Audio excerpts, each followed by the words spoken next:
Hello there. Welcome to Chat with Jen. And today I want to talk about some things I was kind of curious about. And it's called What Happens When We See Negativity Over and Over. Like I said, I kind of monitor myself, how much YouTube I watch, what I watch, excuse me, and things like that.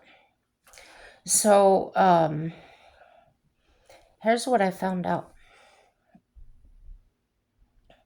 Constant exposure to negativity can lead to increased anxiety and depression, weaken the immune system, even, and negatively impact physical health. Now, one of the ways I'm combating that myself is uh, I exercise. I go to the pool. Um, it happens to be free for me to use the pool right now at the Holiday Inn due to my being in therapy. So the way I found that out was I called the corporate center for Holiday Inn, which they own several hotels, and they do that. Some of them do, and yeah, it's really good. So they called this Holiday Inn here in my town, and they came back on the phone and said yes, they do. All you need is a note from your doctor and take it in there. So that's what I did and have been using the pool. And I didn't take an actual note from my doctor. What I took in there was um, my therapist had printed out exercises to do in the pool, pictures and that. And then he put his name at the top of it, where he was from. So that was effective. That worked. Um, Something itching me there. I don't know. Hives probably. So that's all I needed. And getting in that pool. Not allowed to use it on the weekends, probably because they're busy on the weekends. But all week long we can use it. Um, Now the constant exposure. Um,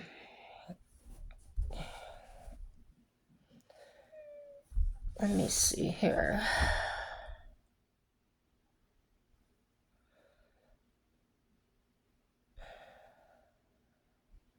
I want to make sure I'm not repeating the same thing off of the internet that I wrote down. Um, Physical health. It can also affect relationships and decision making by triggering a negative bias. Okay. So, on the mental health part of it, increased anxiety and depression. Negativity can rewire the brain, making it more susceptible to negative thoughts and emotions. Um, that's the main reason that I um, monitor what I watch and how much of it I watch. That's something I've learned in therapy even before all these things in the world started happening. So that has been an effective tool for me. I have noticed though, when I do watch um, afterwards, if I forget to take my meds at night, my psych meds, the next day I wake up just feeling like crap. Don't want to get out of bed, but I do. And I do find myself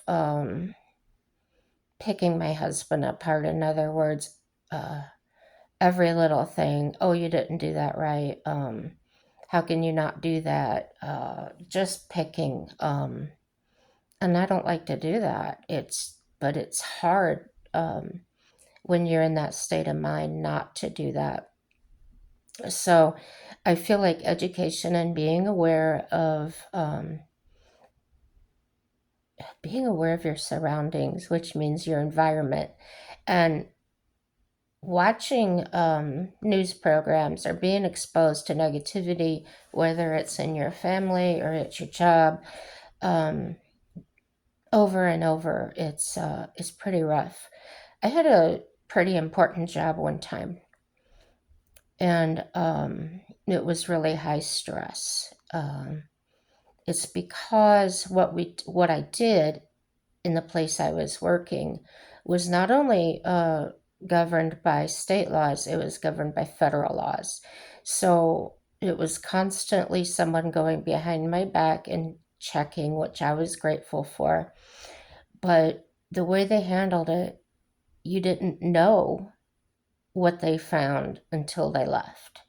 Um, then they would come back and have this whole list of things and basically make me feel like crap. Um, it was a surprise. It was not like sitting down, showing me what I did wrong. It was basically, this is wrong, now go figure out where you did that at. So I was the only one working there at the time. And so not only did I have to worry about customers coming in, doing collections, I also had to find time to monitor, look up, and find out where I messed up. So, high stress. And so, yeah, that wasn't a good thing. I ended up leaving there, and then I opened my own business, which was the locksmith shop. Okay, so the mental health part of it, anxiety and depression, it's increased. Negativity can rewire the brain, like I said, making it more susceptible to negative thoughts and emotions. So that's what I was telling you about. If I forget my meds to deal with my depression, handle my depression, um, those things come in, and then I just get a negative and I start, oh, this is wrong, this is wrong, this is wrong, and a lowered mood. Being constantly exposed to negativity can lead to a general sense of unease, fatigue, and more cynical outlook. Um, so, if somebody would come up and say, "Oh, this is great, don't you think so?" If I was in that state of mind, I would probably have a cynical thought or cynical mind about that and not be open to hearing somebody else's viewpoint. Cognitive impairment, and that's cognitive ability, cognitive. Um, I do suffer from a little bit of low cognitive skills, and it says negative thinking can hinder reasoning, memory, and decision making abilities.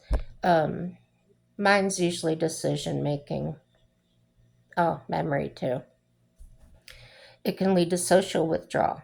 Individuals may start to isolate themselves due to the draining effects of negativity. And it seems more and more, I've seen videos of people that hate crowds. They don't want to be around other people. And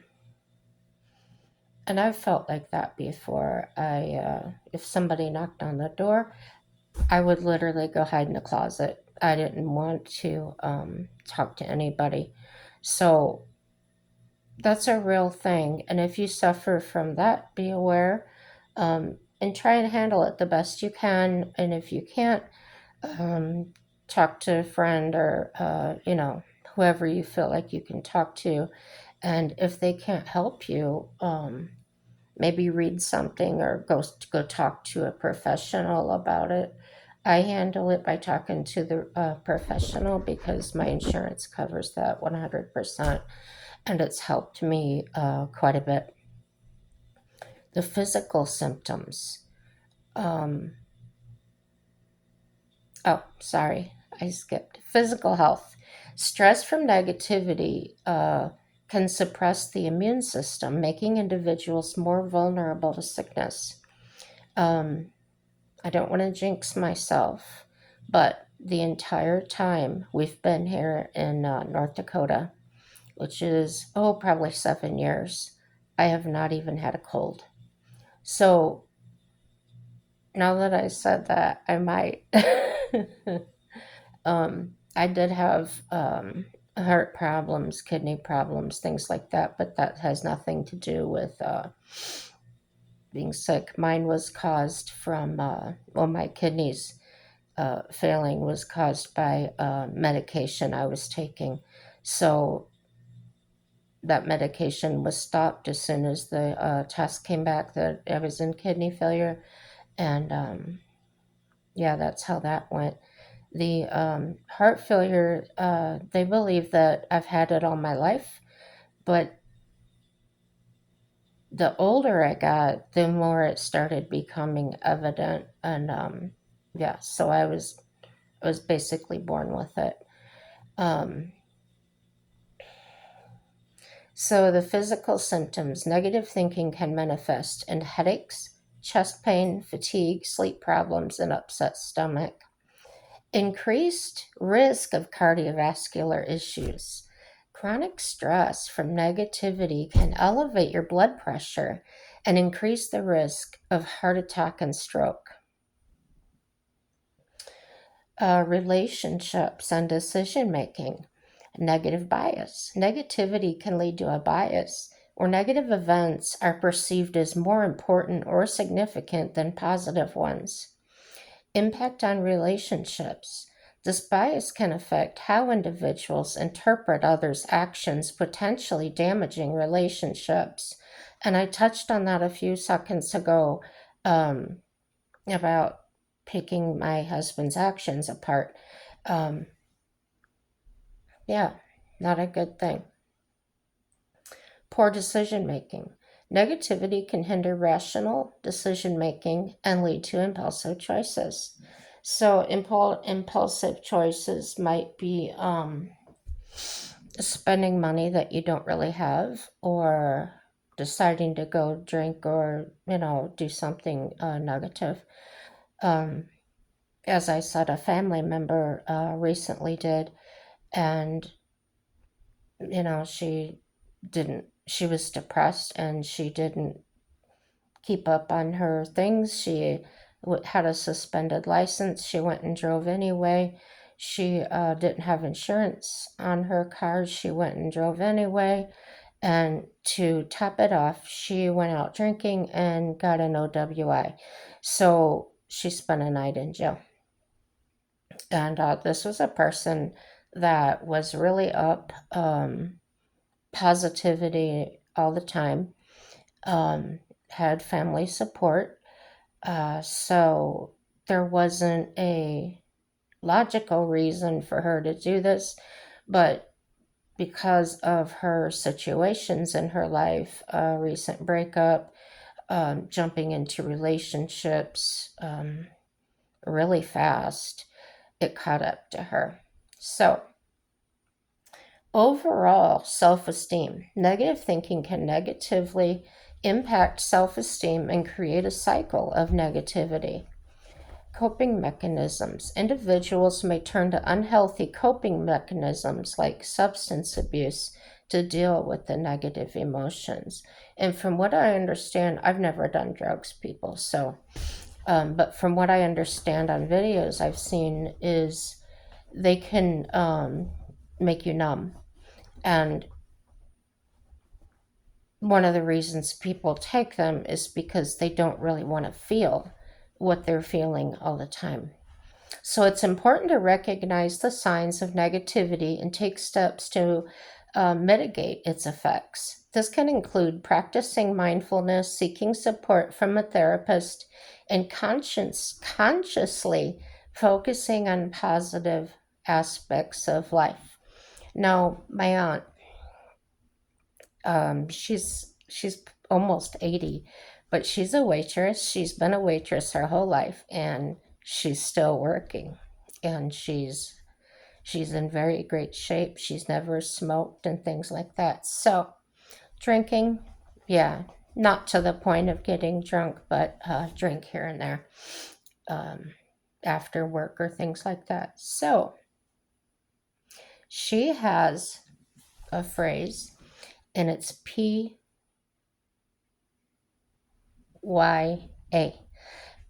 positive, oh, PMA, positive mental attitude. And when I've been down and I've called her and she listened the whole time and she said, hey, PMA, positive mental attitude. And that has helped me. It's evident that it's helped me because the way I am on here, I tell you, no matter what's going to happen or what, no matter where you're at or what you're going through, everything will work out. And we've been recently having a lot of financial issues.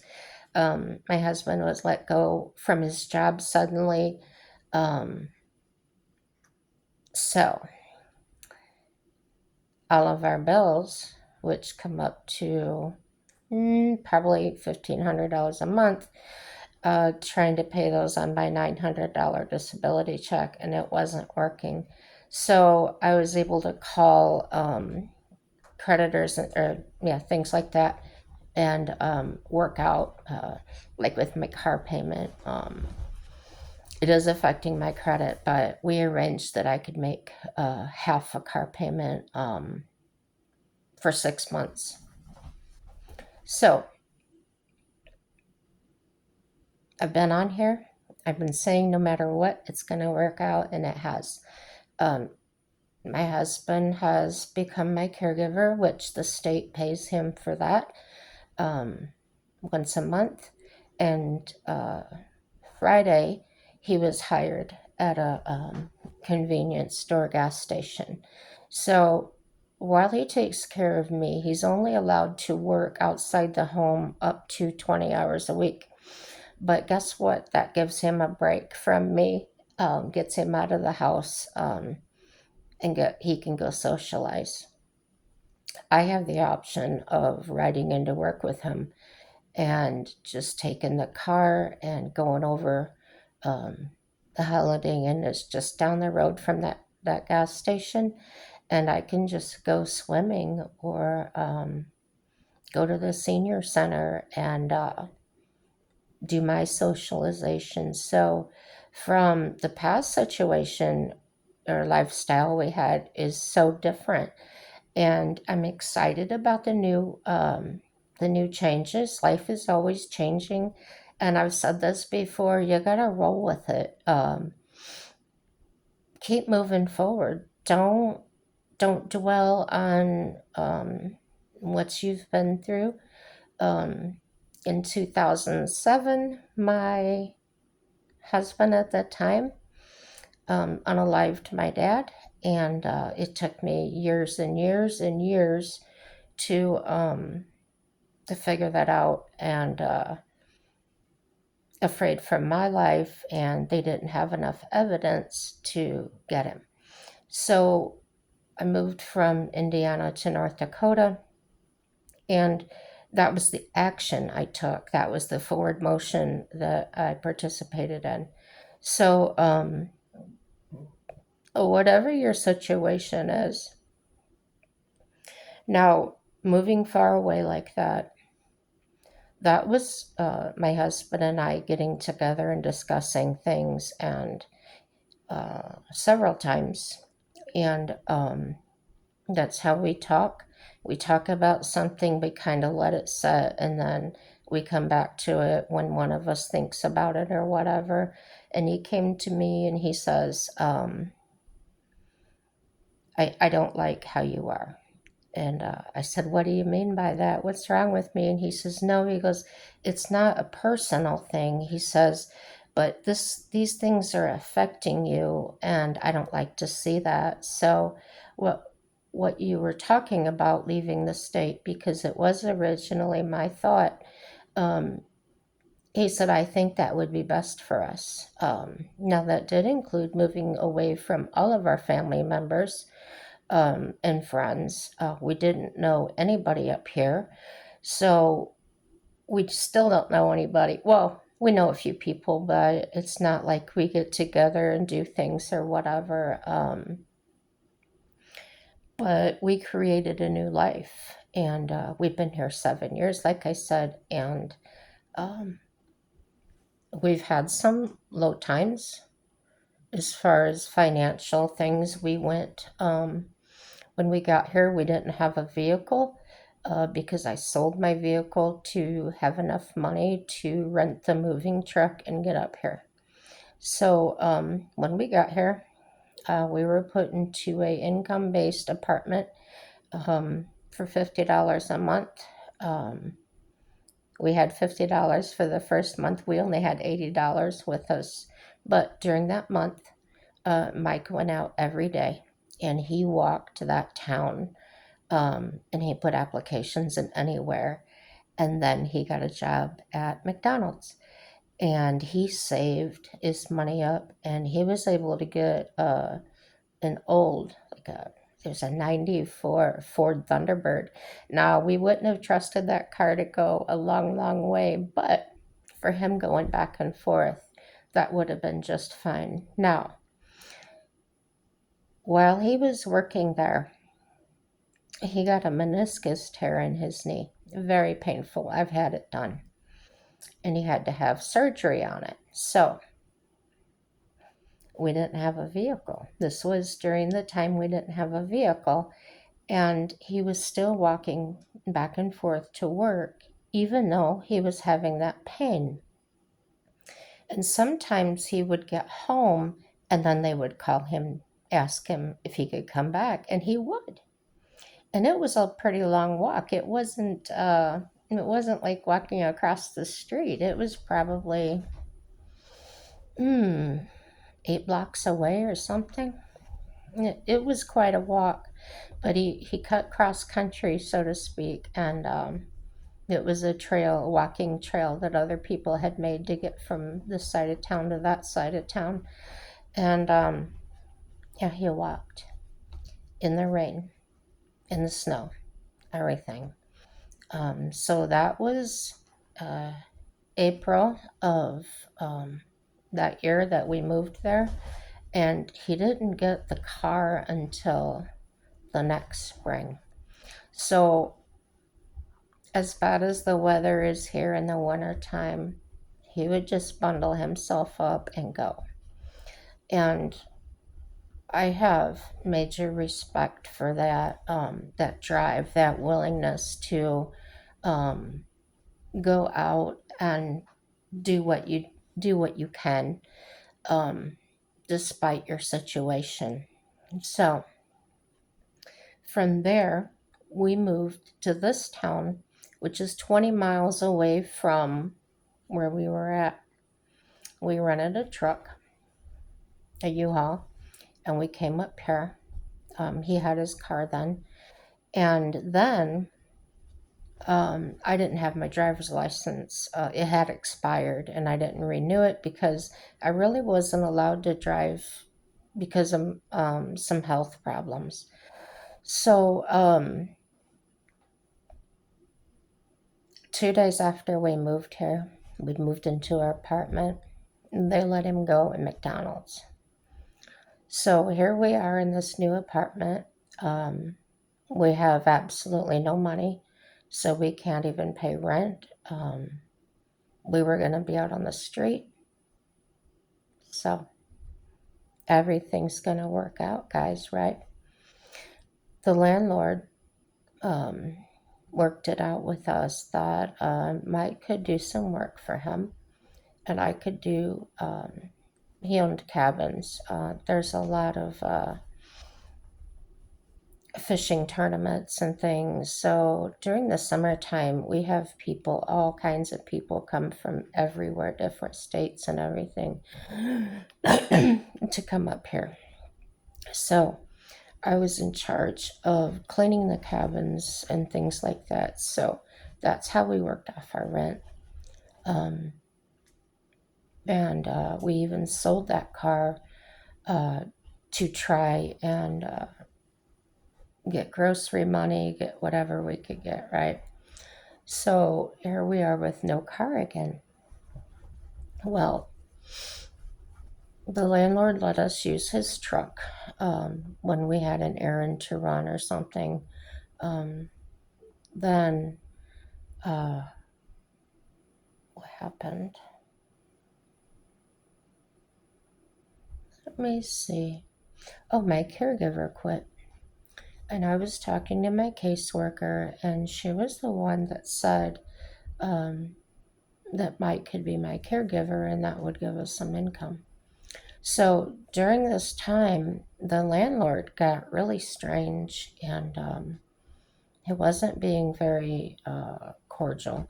He had asked me to come down to his apartment to give him an update on how things were going. And when I got there, he was watching TV, um, YouTube, I think, and singing. He was watching some music videos of songs from the old days and he was singing. And I'm standing there and waiting. And he says to me, "It's very rude of you to just walk into somebody's house." And I listened to him go off on me. And then I asked him if he was through, and he said, "Yeah. What do you have to say for yourself?" And I said, "We just got off the phone not 5 minutes before I came over here. And the reason I came over was you asked me to."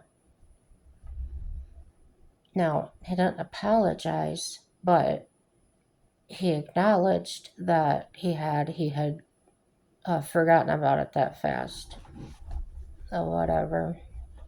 Um, so I left. I told him, "Well, I guess we'll just talk about this another time," and that's what happened. So situations happen there. There happened to be a man there. One day we woke up and going past our window was some kind of officers, like, oh, they were SWAT in helmets and protective gear, and it was quite terrifying. And so I opened the door to look out, and one of them came over to me and told me, "Stay in your home." Um, they wouldn't tell me why, but we listened. We stayed in our home. And we heard flashbangs, and we heard yelling, and we had glass breaking, and doors being kicked in, and this and that. So, come to find out, in tear gas, and the guy just wouldn't come out. Well, they finally breached the door and they got in. They found him in a closet under a bunch of clothes, so evidently that's why the tear gas and things weren't really affecting him. So, come to find out, these were U.S. Marshals. He had murdered somebody in Texas, and he came up here to be with his, I don't know, ex girlfriend or something, and that's who he was staying with. Well, the way he got caught was he called his sister, and that's how they found him. So, um, a little while, like a couple weeks later, um, the landlord started getting very strange to me, acting like something might happen. So I had to call the law on him. And the officer, we told the officer we didn't have a vehicle to leave. And he told us about this place. And I said, "We don't have a job." He did, whatever. But Mike had become my caregiver, but there was not going to be a paycheck in 6 weeks until 6 weeks because of the way the system was running. So normally it's every 4 weeks, every month. So anyway, he said, "We'll talk to the manager there, and she'll work with you." He said, "I moved up here from, I don't know, whatever state he was from."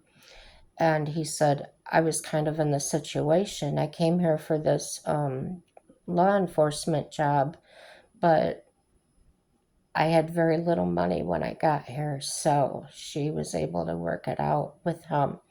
So knowing that, Mike came down here and talked to her, found a apartment. She had an apartment available, and we moved here. But we had furniture, we had all these things that we had moved with a U-Haul, and we didn't have money to rent another U-Haul. So Mike had this little wagon, and he was taking things in that little wagon, little canvas wagon, and he was walking, dragging that wagon back and forth to from that place to this place, which is about 6 blocks.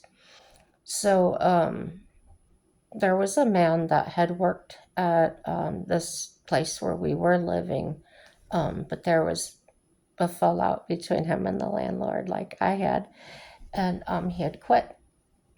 But anyway, he was driving down the street and he saw Mike, and he said, "What are you doing?" And Mike told him. So guess what? He helped us. He moved the furniture, and we tried to give him some gas money or tell him we would give it to him when Mike got paid in a few weeks. And he said, "No, don't worry about it. It was only a few blocks." He said, "I just, whatever." So no matter what, everything's going to work out time and again. Just have your faith and keep moving forward. Don't get angry at people because they're only people. Um, but protect yourself, leave the situation, get out of there, or whatever you have to do.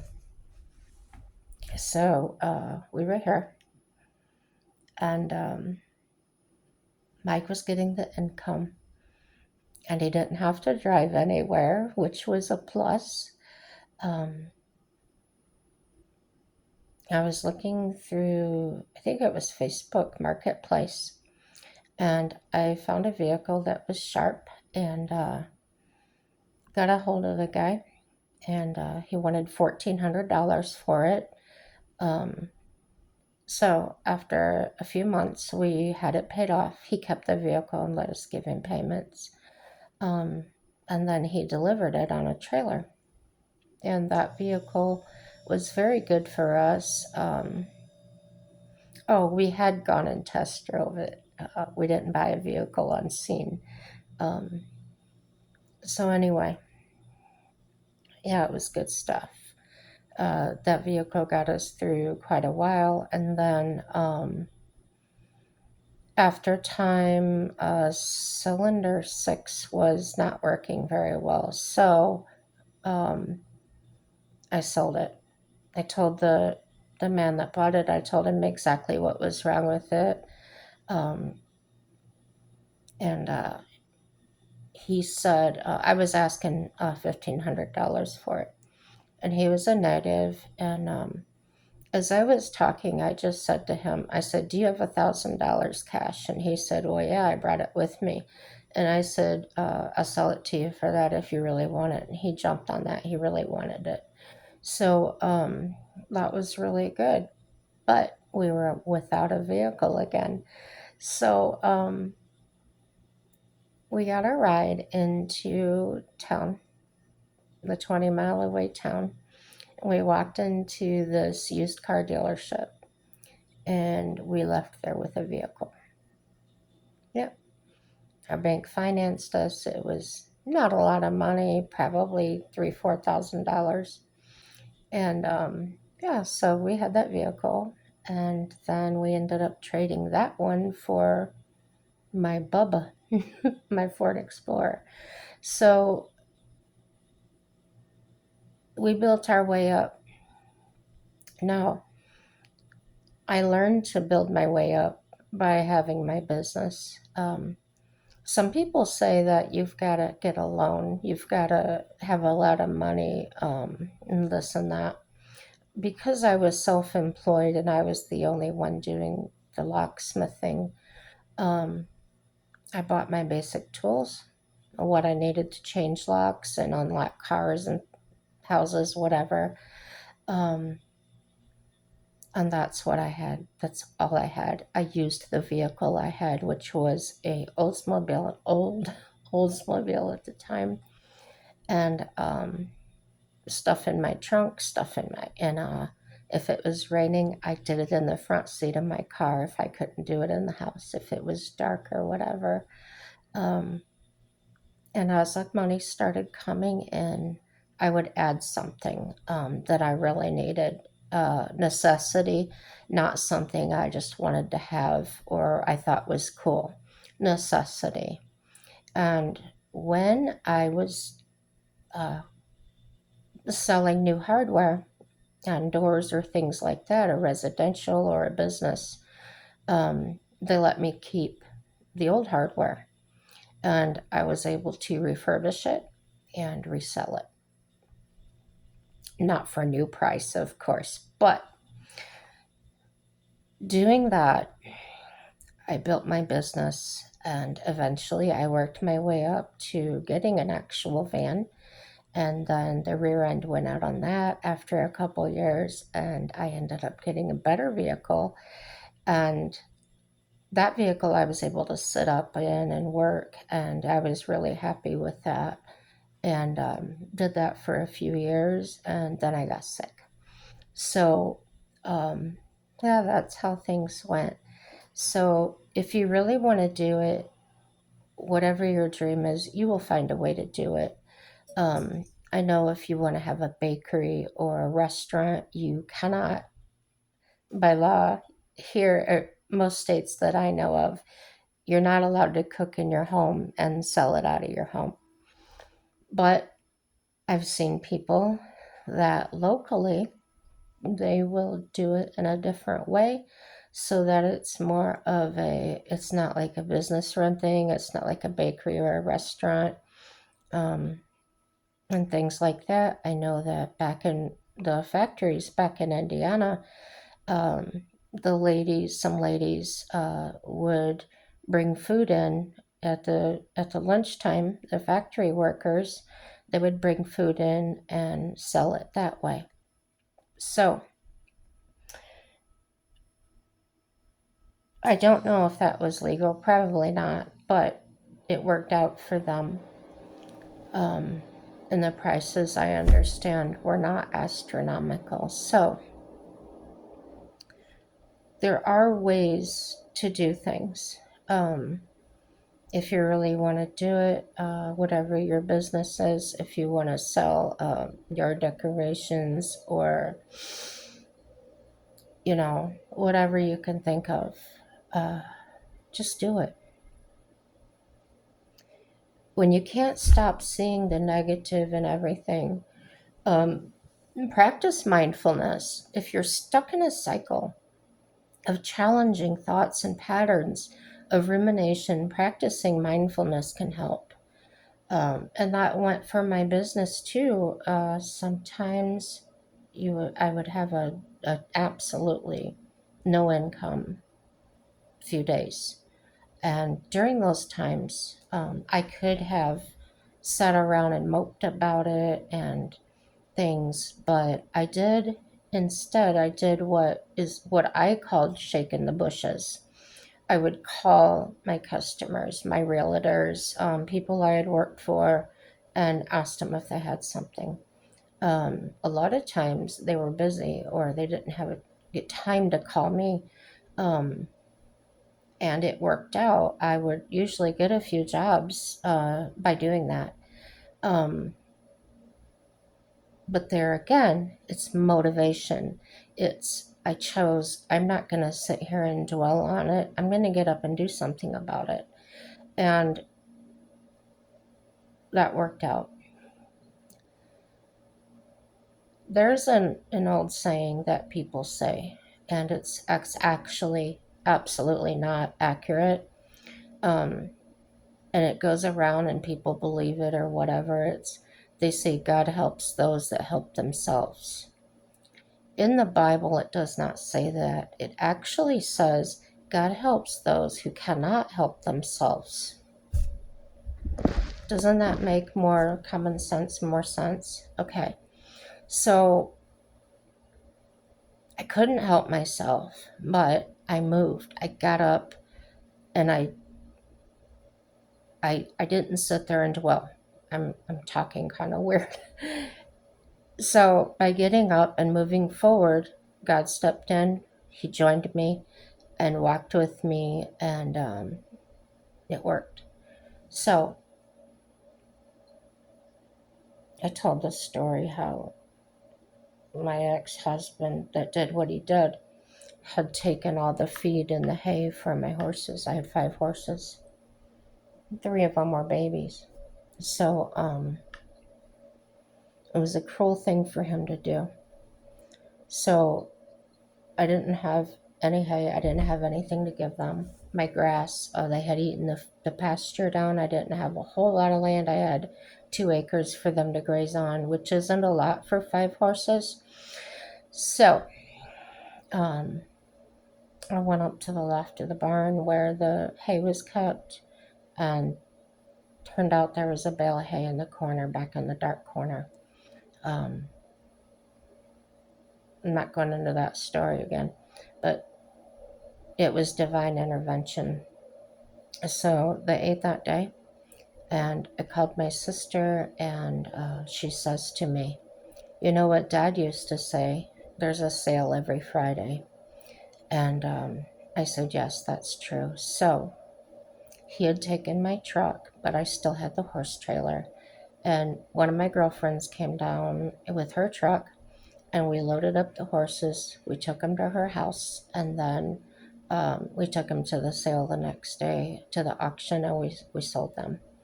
And it was heartbreaking to let the babies go, but that's the way it went. And I also sold the horse trailer while I was there. So that way, I was able to survive. Sometimes we have to make hard decisions. Um, you have to let go of things that you absolutely love, and just have faith that whatever it is, God's going to replace it with something better. And in my life, that's how it's turned out. The husband I have now is extremely, he amazes me. Um, the example I just gave about him being motivated and going to get work to provide, um, even though he had to walk. And even after surgery, he had a brace on, and he would still walk back and forth to work with that brace on after having surgery. So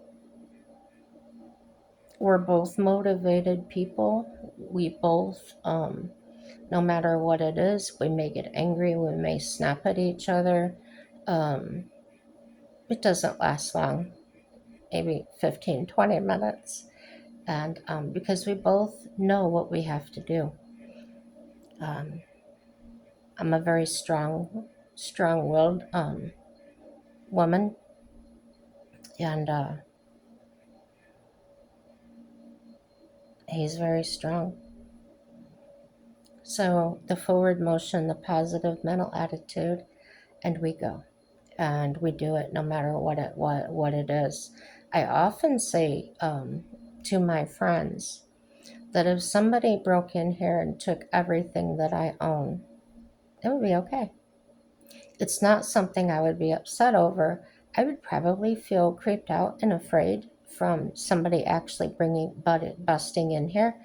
That's expected from, from that happening.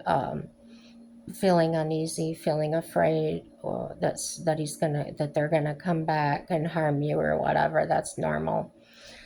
Um, but they're just things. It wasn't my life. It wasn't my husband's life. It wasn't my cat's life or whatever. And that would be okay with me. They're just things, they can be replaced. So, no matter what it is, if we didn't have any money for food, and we absolutely did not, but And through my Medicare, I have an Advantage plan that actually sends me mom's meals. And they're supposed to be just for me. However, um, we would make do. We would each get a little bit to eat. So no matter what, everything's going to be okay. It was provided. We still ate. We went to the food pantry a couple of times to get odds and ends. And if you've ever been to one, the one here, you don't get a lot for two people. It may be just a pound of hamburger, some cereal, things like that.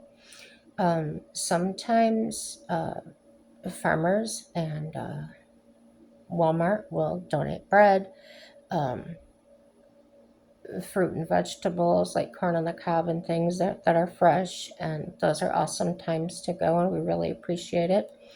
Um, Now, we went from nothing, and what Mike was making at his previous job, between the two of us, when he was working in the summertime, his income was close to $2,000 a month. So 2,900, oh no, let's say $3,000 a month.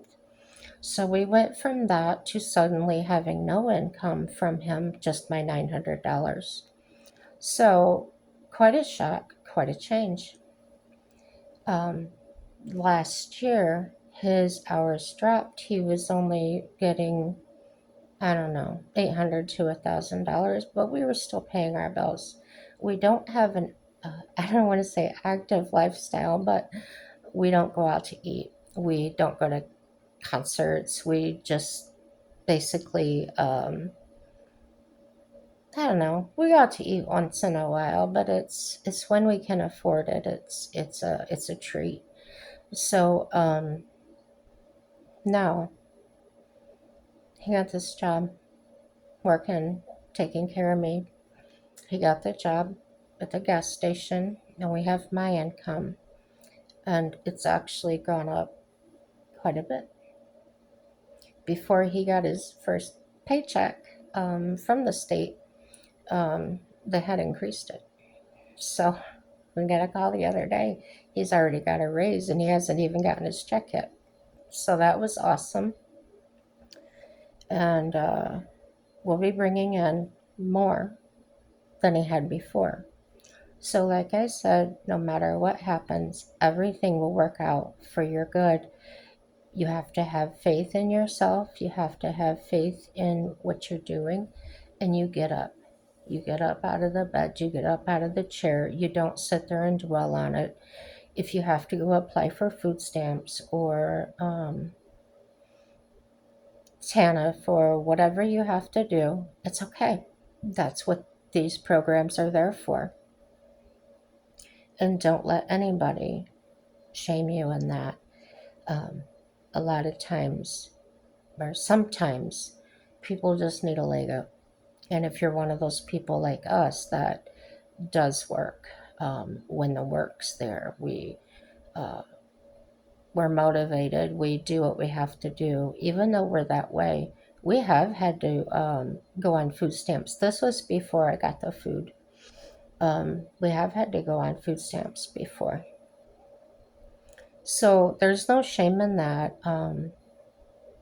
If your choice is either between that and starving, you need to do what you need to do. There are programs. I have to get back and forth to therapy and lots of doctors because I had a total knee replacement. Um, I did find a few churches that actually provided me with gas cards. So it wasn't a lot. I think one was 20, one was 30. Um, and then there was another one, they didn't give a gas card, but they had a arrangement with the gas station. Actually happens to be the one my husband got a job at, that we could just go fill up and let them know, and then they would call the church, and the church took care of it. So that was basically 3 tanks of gas, we'll say. So that carried us through. We did not use the vehicle for anything else. If we had to go grocery shopping or whatever, we did it on the day I had my appointment. So if you're careful, if you manage what you get, or while you're in those situations, don't waste it. Don't go spend the money on cigarettes or drugs or alcohol or soda or whatever you need to. Um, I simply bought a bottle of lemon juice and some sugar, and I had sugar here, and I would make lemonade. Um, you know, whatever I had to do.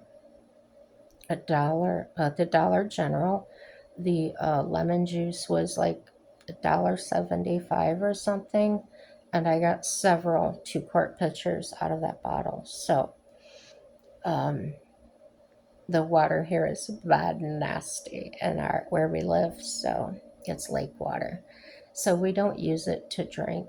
Um, we have a water cooler. We get our water, 5-gallon buckets or pitcher bottles at Walmart filled up, and we go there and refill them. Then I have a Culligan water pitcher that I filter that again. So I'm picky about the water, and that's what I use for my drinks. And my cat, that's what she gets. Um, and that's an extra. That's a splurge, but health is important, and putting healthy things into our bodies is important. Um, Also, during the exercises in the pool that I've participated in, and um, I've lost 12 pounds. So that's another plus. No matter what you do, no matter what you're thinking, do something. Um, Take steps. If you can't go swimming and you love to go swimming, there's a hotel. Maybe you can just spend the night, if you can afford to spend the night, and go swim in the swimming pool. Or if you're in therapy, call and see if one of your local hotels provide that sort of thing. Um, or maybe there's somewhere, I know there's a center for the deaf here that in the wintertime you can go swim there during certain times for $3. Um, I didn't know about the hotel thing. So if you have a YMCA, some of them have pools and rec centers and things. I know they have memberships. Um, they did in Indiana that I couldn't afford back then. It was like $400, and that was back in the 90s. So I have no idea what it would be now. My gym membership has, they don't have a pool in there, but they have a, I think it's a steam room. Yeah, I think it's a steam room, but that costs extra, and my insurance wouldn't cover that. But what I was going to say is, my Advantage plan pays for my entire gym membership. So that's another thing that I can do. I can drive now. I finally got my license. So I can just jump in my car. What a privilege I have. And go to the gym or go swimming. And that's my motivation. I absolutely love swimming, being in that pool. When I go, I'm usually in there 2 or 3 hours, and I'm moving the whole time, and that's really good for me. Um, Turn the TV off. Be careful, and I've said this so many times, be careful what you're feeding your brain. Don't feed your mind these things, because whether you think so or not, they're going to affect you physically, mentally, and whatever.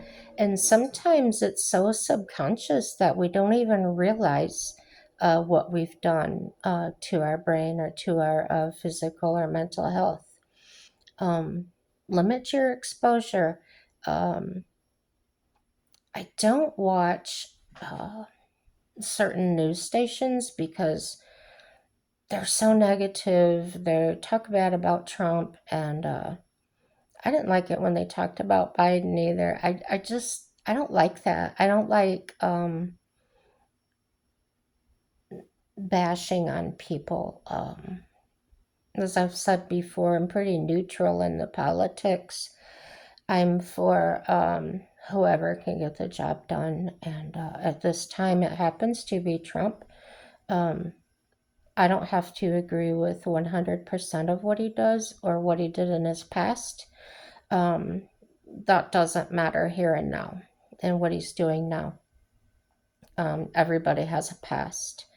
You have a past, and you know how it feels when people bring that up. You're over it. That was a mistake or whatever. Um, you have to deal with that, and that's really none of my business or anybody else's. So, on that note, I'm going to say please like, subscribe, leave a comment, let me know you were here.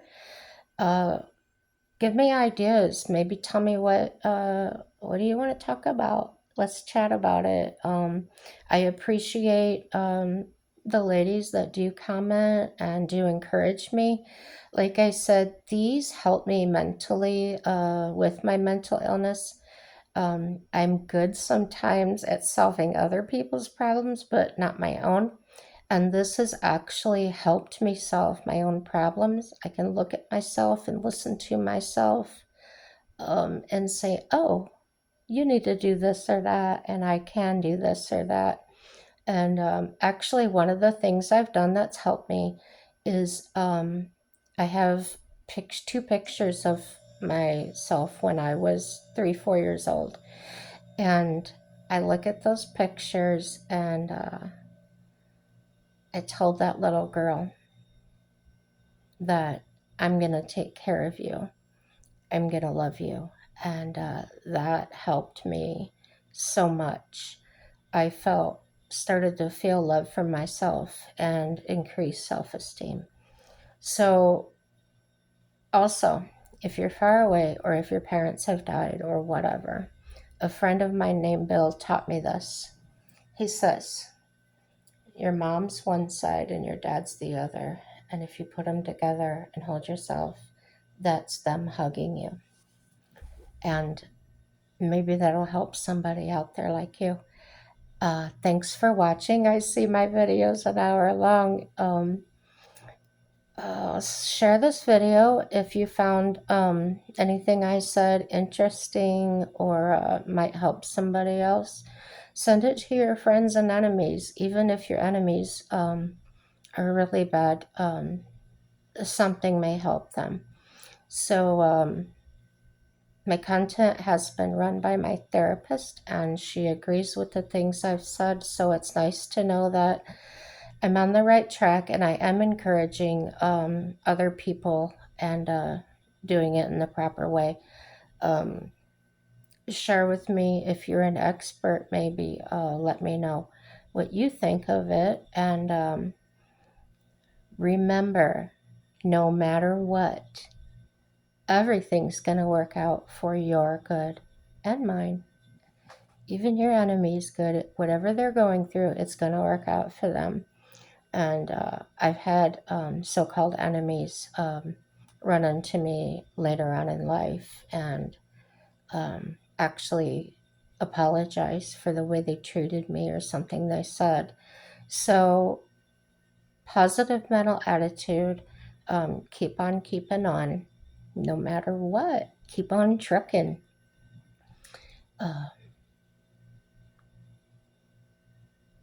I just said a prayer for you all. And you don't have to be religious. I'm not what people call religious. Um, I just believe that God is real, Jesus is real.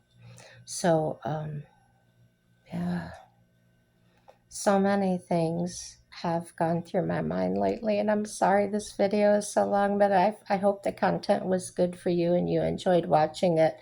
Please have a happy day. Bye bye.